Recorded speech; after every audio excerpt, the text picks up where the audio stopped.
There's been some rumors around oil country lately, coming from outside media, some from the inside media too, about the Oilers potentially looking at a goaltender change, but not right now. Maybe they're going to reevaluate in a month. They want to give them another 30 days to figure things out and see if they really do need to make a change at the position. We're going to ignore the 3-year sample size here and the 2 years in a row losing in the Stanley Cup Finals. And we're going to ignore what's happened so far this season to give these two netminders another 30 days. I think that is perfectly reasonable, Stan. I think Stan Bowman is making a very perfectly rational decision by waiting. Let's just keep waiting. And you know what? Maybe they'll play better in December, right? It's still November. We're not worried. Oilers in December, right? We said that in October. Hey, once it gets to November, they're going to figure it out. Well, now maybe when it gets to December, the team will figure it out. And Stan Bowman, you know what? Maybe the goalies are going to play good in December and you don't have to do anything.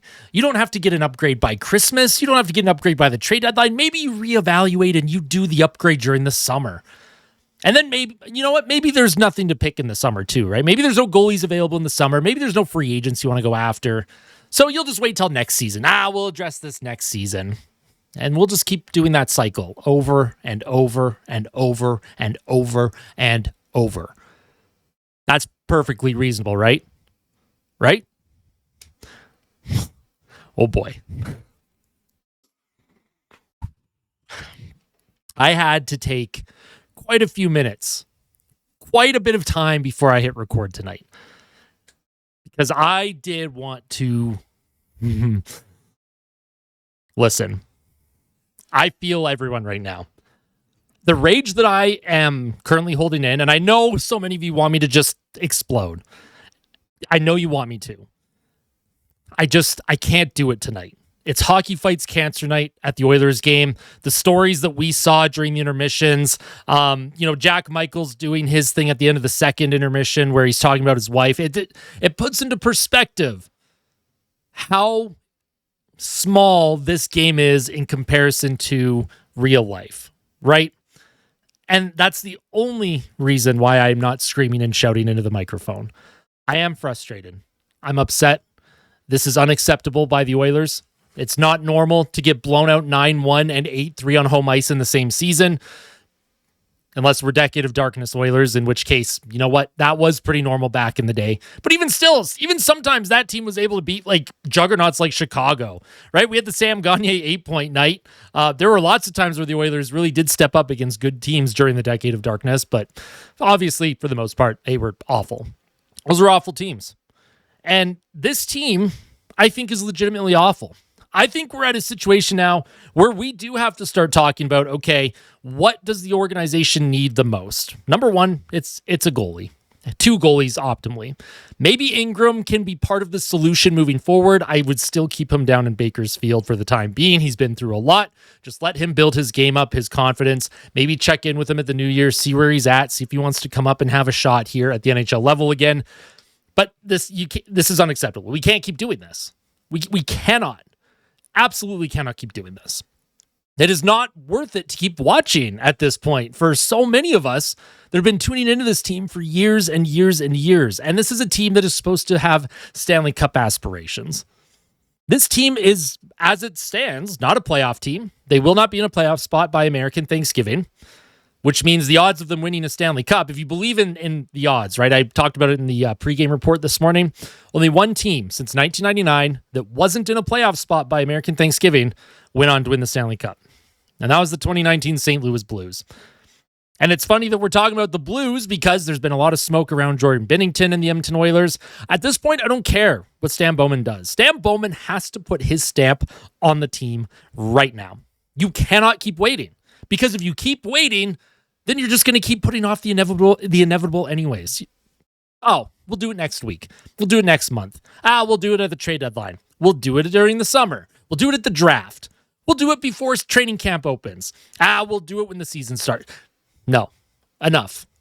It's unacceptable. And does the team deserve blame too, right? I'm not just putting all the blame on the goalies. Most of it's on the goalies. The team tonight, they actually came out and started strong. They had a breakaway. They had a 2-on-1, couple really good scoring opportunities. Dallas goes down the other way. First shot on goal in the net. Dallas gets a quick power play. Oh, power play goal. Oh, no, now it's 3, not 3 goals on 6 shots. And then it ended up 4 goals on 8 shots on Stuart Skinner. The Edmonton Oilers, take a look at this stat, by the way. Take a look at this stat. You're all going to love this. And for anyone that's still defending the goaltenders right now, I don't know. I don't know what to say to you. At this point, I don't think it's even worth engaging with fans who are just always defending the goaltending. Oh boy. Oh, that's not the right screen. Hold on. Here we go. Oilers' .860 team save percentage is their lowest through 25 games since their inaugural NHL season in 1979-1980. Yes, as a team, they have a save percentage that was what they had in 79-80 after 25 games. And we all know how goaltending was in the 1980s. A lot of us who are watching right now grew up. You saw the Dynasty Oilers. Love that for you. Love that for you. Some of us were born in a time where we won't own a house and we've never seen the Oilers win a Stanley Cup. If you've been lucky enough to watch this team win a Stanley Cup, I'm so happy for you. So happy for you. I don't mean that as like a negative thing, by the way. I don't mean that as like I'm mad at you. Mad at the situation. I didn't choose to be born in 1993 and deal with this crap. I didn't choose this. Well, okay, I did technically choose this. There was never pressure in my household to cheer for just the Oilers. This is really bad, you guys. Like this is really bad. Nobody has the answer. At least the leadership group talked to the media after the game. Right after that 9-1 loss to Colorado, the media didn't even ask for the leadership group. A lot of us, including me at the time, thought that the leadership group was kind of ducking the hard questions. Tonight, that wasn't the case. The media did ask for the leadership group, and they did answer questions, but of course, none of them have the answer. And even if they did have the answer, or think they do, right? If McDavid did come out and say, yeah, goaltending has been awful, and it's been a big reason why we can't win games, captains don't do that. They don't throw their players, their teammates, their brothers under the bus like that. It will never happen. You will never see a player on Edmonton verbally blame the goaltending. And the coaching staff, too, for the most part. Chris Knobloch has protected his goalies. It's time that we stop with this, though. We legitimately just can't keep doing this. The fans know. We know better. Right? So many of us that were freaking out during the Jesper Wallstedt draft when the Oilers had the opportunity of a lifetime to draft the number 1 ranked goaltender at number 20, and they decided to trade down and take Xavier Bourgault instead. And Minnesota drafted Jesper Wallstedt.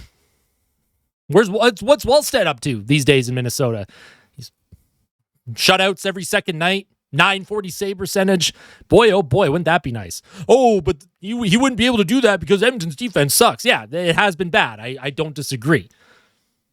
But what is your job as a goalie? What do goalies get paid to do? I'm going to let all of you just take a minute. It's a really tough question. What is a goaltender paid to do? Are they paid to give up shots? Let the puck go through them and into the net? Or are they paid to stop the puck? Goaltend. Tend the goal. You're paid to stop the puck. And I don't care if you make league minimum. I don't care if you make $10 million. You're paid to stop the puck if you're a goaltender at the National Hockey League level. And this team has not been getting it. They have not been getting the saves. The effort in front of the goalies has not been good enough. On the majority of nights this season, how many games, I'm actually going to ask everyone this too, and this is a legit question. How many games this season do you think the Oilers, from beginning to end, played well enough to win, engaged enough, emotional enough? How many games this season out of the 25 that they've played do you think Edmonton has been the better team and deserved the win overall? I can count 3 games. First game against Calgary, I thought the Oilers played very well for 60 minutes. Stu gave up that absolute stinker in the third period for the tie. They lost in the shootout. Game number 2 of the season against Vancouver, where the Oilers just dominated the Canucks from beginning to end. They won 3-1. That was a game where the score was very flattering to Vancouver because Thatcher Demko was an absolute monster in their crease. And then maybe the Washington game. Yes, they lost 7-4, but I actually thought the Oilers played very well. I thought they controlled play at 5-on-5. The analytics backs that up too. Again, they just couldn't get a save against Washington. Those might be the only 3 games where I'm like, those are the 3 games that Edmonton for sure deserve to win. And they lost 2 of them because of goaltending. The Oilers, when they get a .900 save percentage, are 7-0-1. We are not asking for above average goaltending. We are not asking for elite goaltending. We're not asking for a Vezina candidate or a Vezina caliber goalie. All we want in Edmonton is a goalie every night that gives us a chance to win. And far too often, we don't get that. The team doesn't get it. And that has to weigh on players. That has to. I play in an NHL 26 video game league. 6v6. It's a 6-on-6 league. So we do have human-controlled goalies in this league. It's a video game. You're not actually playing the game physically, but I'm going to tell you all right now, I've been on teams where the first 2 or 3 shots are in the back of our net, even though we played great. We're out shooting the opponent 7-0, and then the other team comes down, scores on their first shot. It is deflating. It is. Some of you are going to laugh at that analogy, but it's true. It's deflating. Absolutely deflating. And the fans that are paying the hard-earned money to go to these games, for those of you who paid and you were in the building for the 9-1 loss to Colorado, you're in the building for the 8-3 loss tonight. I don't even know what to say. Y'all deserve some free jerseys. Y'all deserve $2 beers. Y'all deserve something. Something that the team is currently unable to provide. And if Stan Bowman wants to make his stamp, if he wants to put his stamp on the team, Stan Bowman has the opportunity of a lifetime. Stan Bowman has made some good bets. I like David Tomaszek. He is not a very offensive player, but I like the depth that he gives them for the 4th line and bottom 6. I like what Tomaszek brings. Not everyone does, and that's fine, but I do like Tomaszek. Jack Roslovic has been amazing. 10 goals on the season. Without Jack Roslovic, the Oilers are in the lottery conversation, and they still could be. It's a good thing their first rounder is top 12 protected. Every Canadian team could be going for Gavin McKenna in April when they do the draft lottery. Oh, my God. Oh, boy. Maybe that's Gary Bettman's wet dream right now. All 7 Canadian teams, bottom of the standings. I'm sure he loves that. I'm sure he loves seeing that. But Stan Bowman, he's made some good bets. He has helped round out the Bakersfield Condors. The Oilers prospect cupboard was pretty thin. Finding guys like Quinn Hudson from university, free agent signing. Szymanski from overseas, right? Tomaszek, Jack Roslovic, great. But he does have some duds. Andrew Mangiapane, I was excited when the team signed him. And we are at the point with Andrew Mangiapane where he's just as much of a ghost as Trent Frederick is. Mangiapane actually started the season off well. He was engaged. He kind of was physical. He was getting in front of the net. He had a couple goals early. But I haven't seen anything from Mangiapane lately that justifies him playing in the top 6 with Leon Draisaitl or Connor McDavid. Mangiapane's been awful. And I haven't even talked about Connor Clattenburg tonight. Scores his first National Hockey League goal. A guy that is not here to produce offense. He's here to hit bodies, create energy, and maybe fight someone. As a 20-year-old. The fact that the team needs a 20-year-old to come up and give the bottom 6 energy is a big problem. That I think says a lot about where this team is at. Chris Knobloch, does he survive till Saturday? That is also another question. Will Chris Knobloch survive till Saturday? Would the team dare fire another coach before addressing the goaltending? Jay Woodcroft was fired for much less. The record that the Oilers had under Jay Woodcroft when he was fired justified it. But the way the team played, also there's a Franklin for everyone. You get a little Franklin cameo tonight. Everyone loves Franklin.